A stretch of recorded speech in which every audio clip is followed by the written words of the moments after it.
ಓಂ ಸಾಯಿರಾಮ್. ನನ್ನ ಮುದ್ದಿನ ಮಗುವೆ, ಯಾರ ಮಾತನ್ನು ನಂಬುವುದು ಎಂದು ತಿಳಿಯದಿದ್ದಾಗ ಮೌನವೇ ದಾರಿ. ಮೌನವಾಗಿದ್ದರೆ, ಶಾಂತವಾಗಿದ್ದರೆ ಏನು ನಿನ್ನ ಗಮನಕ್ಕೆ ಬರಬೇಕೋ ಬರುತ್ತದೆ. ಸತ್ಯಕ್ಕೆ ಎಲ್ಲ ತಿಳಿದಿರುತ್ತದೆ. ಯಾವುದರಿಂದ ನೀನು ಮುಕ್ತಿಯನ್ನು ಪಡೆಯಬೇಕೋ ಪಡೆಯುವೆ.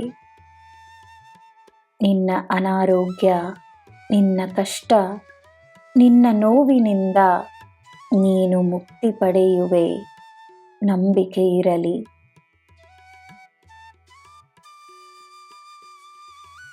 ನಿನಗೆ ಏನು ಒಪ್ಪಿಗೆ ಇಲ್ಲವೋ, ಒಪ್ಪಿಗೆ ಇಲ್ಲವೆಂದು ಧೈರ್ಯವಾಗಿ ಹೇಳು. ನಿನ್ನ ನಿರ್ಧಾರಗಳಲ್ಲಿ ನಾನಿದ್ದೇನೆ.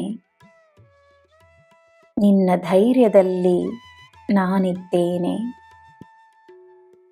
ನಿನ್ನ ಸಮಯ ವ್ಯರ್ಥವಾಗಲು ನಾನು ಅನುಮತಿಸುವುದಿಲ್ಲ. ನೀನು ಮಾಡಿದ ಶ್ರಮ, ನೀನು ನೀಡಿದ ಸಮಯ ಎಲ್ಲವೂ ನಿನಗೆ ಒಂದು ದಿನ ಫಲವನ್ನು ತರುತ್ತವೆ. ಸಮಯಕ್ಕೆ ತಕ್ಕಂತೆ ನಿನಗೆ ಎಲ್ಲ ಲಭ್ಯವಿರುತ್ತದೆ.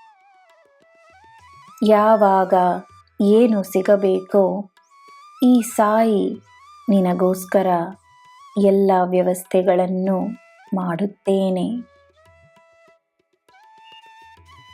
ನಿನ್ನಲ್ಲಿ ನನ್ನ ಜ್ಯೋತಿ ಸದಾ ಇರಲಿ. ಎಲ್ಲ ರೀತಿಯ ಪವಾಡಗಳು ನಿನ್ನ ಜೀವನವಾಗಿದೆ. ಮುಂದೆಯೂ ನಿನ್ನ ಜೀವನ ಪವಾಡಗಳಿಂದ ತುಂಬಿರುತ್ತದೆ. ಇದನ್ನು ನೀನು ನಂಬಬೇಕು.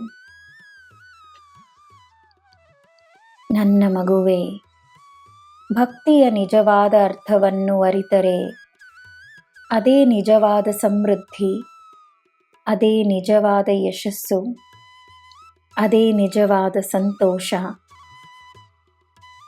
ಭಕ್ತಿಯನ್ನು ಅರಿತ ವ್ಯಕ್ತಿ ತನಗೆ ಏನು ಬೇಕೋ ಅದರ ಮುನ್ನ ತಾನು ಏನು ನೀಡಬಹುದೆಂದು ಯೋಚಿಸುತ್ತಾನೆ. ನೀನು ನನ್ನ ಮಗು. ನಿನಗೆ ನಾನಿದ್ದೇನೆ. ನಿನಗೆ ಎಲ್ಲ ಶುಭವೇ. ಜೈ ಸಾಯಿರಾಮ್.